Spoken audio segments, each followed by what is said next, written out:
Hello everyone, it's Sunday. I don't normally post much on a Sunday, but just a couple of things that have just sort of been recurring thoughts over the last number of weeks, months actually, and a few things. I've heard a few things on the radio and read a few things.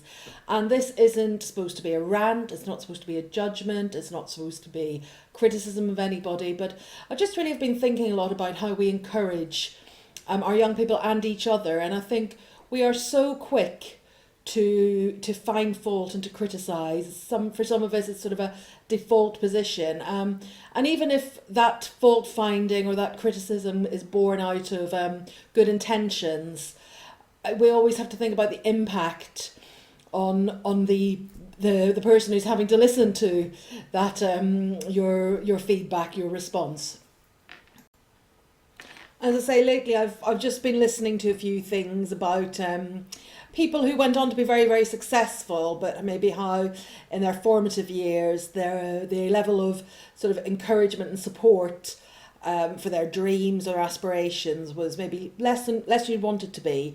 And I'm going to actually first of all share a poem with you. And this poem I came across many, many years ago, my early years of teaching. And it's written by somebody called Mike Buscemi. It's quite a short poem, but a very powerful message. And it's called The Average Child. I don't cause teachers trouble. My grades have been okay. I listen in my classes. I'm in school every day. My teachers think I'm average. My parents think so too. I wish I didn't know that though. There's lots I'd like to do. I'd like to build a rocket, or read a book on how, or start a stamp collection, but no use trying now.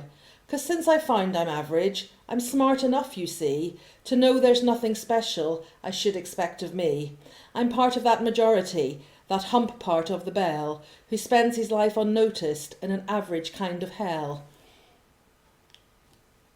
And I think you'll agree that's a very powerful poem. And I suppose as a teacher who spent the last 2 decades with young people, I hope and I look back and I hope I've never made a child feel that they're average and that they haven't got more to offer or that they couldn't give more or do more. But I think we just have to be very, very careful as adults that we don't quash dreams too much, that we um, don't make things seem like they're unachievable. Now, that is not to say that we have to be realistic about things. When I was much younger, my childhood ambition was to win Wimbledon. And it was never going to happen. The closest I ever got to winning Wimbledon was holding up my mum's silver tea tray above my head during those post-Wimbledon tennis matches we used to play as children. However, I've got a lifelong love of tennis. I appreciate tennis, I enjoy tennis, and I still play tennis today. So what I'm saying is that we need to help our young people explore the things they're interested in and to develop those interests and passions, not because they're going to be their careers, not because they're going to make millions of pounds out of doing them, but just for the sheer pleasure and just to have another interest or another passion in their lives.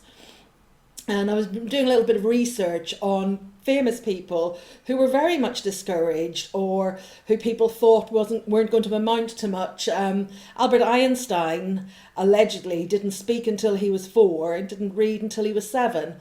And he did all right, didn't he, in the end? Or Thomas Edison, who invented the light bulb or was involved in inventing the light bulb, was considered as a real sort of a slow learner. I think probably in his day it would have been the phrase, was considered he wasn't going to amount to anything. And I really just share this quote from Edison, which I thought was really apt about sort of just being aspirational and having a go and keep on trying. I've not failed. I've just found 10,000 ways that won't work.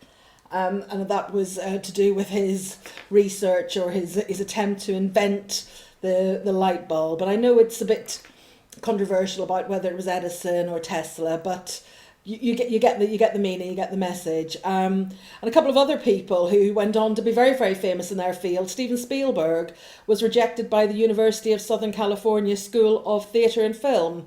I think he did okay in the end. I think he's probably managed quite well. And I believe actually no ill feelings were born there because he actually did go back in his later years and complete some studies at that institution. And this made me laugh as well. The Beatles, one of the recording agents, or one of the sort of studios that they approached, the response they got is, we don't like their sound and guitar music is on its way out. So again, they seem to manage despite that, and I think their sound was certainly palatable to somebody else if it wasn't to that particular person. I guess that's also the thing about the things we're good at. You know, beauty and all of these things very much in the eye of the beholder. So one man's meat's another man's poison, as the old saying goes. And again, you know, there's endless examples of people who weren't really given the sort of the pats on the back and the encouragement that maybe would have got them to where they wanted to be maybe a bit quicker. And what kind of inspired me to think about this is I was listening to a programme on Radio 4 earlier last week, Friday, Desert Island Discs, and Martin Lewis of Martin's Money Tips was on there. And he was talking about the fact that he was at the London School of Economics, where Mick Jagger, the lead singer of the Rolling Stones, also attended many years prior. And Mick Jagger took a year out to go and see if he could make it in the music industry, and was told categorically that the place would be waiting for him when he came back, because he really wasn't going to make it as a musician. So I say, there you go, just a few examples. And if you want to do your own research, you'd find millions more of people who sort of defied the odds and maybe thought, I'll show them, you know, it's that old song, if they could see me now. So my point is, and I say it's not meant to be a criticism, because certainly sometimes some of our young people do need maybe a bit of a cajole and a bit of a chivvy along. But really, the more encouragement we can give them, the more support we can give them, the more we're going to get out of them. And I say recently, you know, I've seen and I've read lots of parents and people who are responsible for the education of young people despairing, oh, you know, they're not motivated, they're not trying, you know, they're lazy, they've lost interest, and all of those things. And you know, while some of that may well be true, the reality is maybe they've just not found their niche. Maybe they're not been given the right opportunities to learn about the things they want to learn about. It's like the boy said in that poem, you know, that there's lots of things he'd like to find out about, but he's not just been given the opportunity. And the other thing, I suppose, is just, you know, sometimes, you know, young people can really surprise us with what they can do. They sort of hide their light under a bushel, and we're suddenly surprised about their ability to do something, you know, those hidden talents. And just, you know, before we finish off, there's a couple of things. One's a little anecdote. And it was many years ago. I was in school and we were getting ready for a performance, and parents were coming in for assembly, and we decided we would set the hall out slightly differently and have a different layout, which meant the children were at the back of the hall, the back of the stage. There was then a performance area, and then the chairs for the parents. And we did a quick run through, and we realised that the performance space was smaller than we needed. And all the adults involved with this, there were several, maybe 10 of us, all there scratching our heads, wondering how we were going to make this work, bearing in mind we were going to have parents arriving, you know, in 20 minutes' time. And one of the pupils, who'd have been quite a lively pupil, shall we say, and always had, you know, plenty to say for himself, and probably wasn't the most focused on his studies, had his hand up and was calling out and was trying to get our attention. And we just kept telling him to be quiet, and we were trying to figure something out. And we all stood there just scratching our heads, going like, well, how, you know, this isn't going to work. And eventually he just shouted out, move the chairs back. I thought, of course, that's really obvious. We could just move the chairs back, and then we would have more performance space. And I suppose I'm just trying to illustrate that, you know, we should never not listen, because sometimes, you know, the genius idea comes from the most surprising quarter. And certainly in that occasion, we all learned a valuable lesson. That sometimes, you know, something can be right in front of you and you don't see the answer, but somebody else can. And again, just before I finish, and I say, these are just my thoughts, they're just musings. They're not supposed to be you know, criticism. They're not supposed to be somebody thinking, oh, I must do something. They're just, I suppose, reminding us all about the importance of being positive as we can, I guess. And just finish off, and I did mention this a couple of weeks ago. I think I shared it on Star Pupil page, and it's a book that I came across, again, I'm listening to Radio 4, something I do quite a lot, Diary of a Young Naturalist, Dara McAnulty. And Dara is a young person from Northern Ireland, and he has written this book, and it was recorded as the Book of the Week on Radio 4 a few weeks ago. And I'm just going to read this little paragraph from the prologue of the book. Before I sat down to write this diary, I had also been writing an online blog.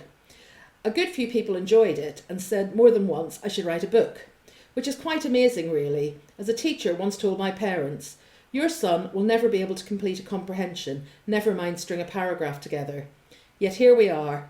My voice is bubbling up volcano-like, and all my frustrations and passions may just explode into the world as I write. So, goodness me, and if I read just a little snippet of the blurb at the back of the book, there are unfurlings in the forest, anemones and ferns are springing from patient earth, from dim and ancient spaces. Evensong is erupting, and the airspace is once again crowded with music after the winter silence. Bluebells are on the cusp. Spring light and warmth are spreading across the mountains and into me. I have embraced the darkness, but now this feeling of light is intoxicating, explosive and alive. My goodness me, can that young person write? And that's somebody who was told, possibly with the best of intentions, with no malice probably intended, that doing a simple reading comprehension would be beyond his abilities, and yet he is now a published author.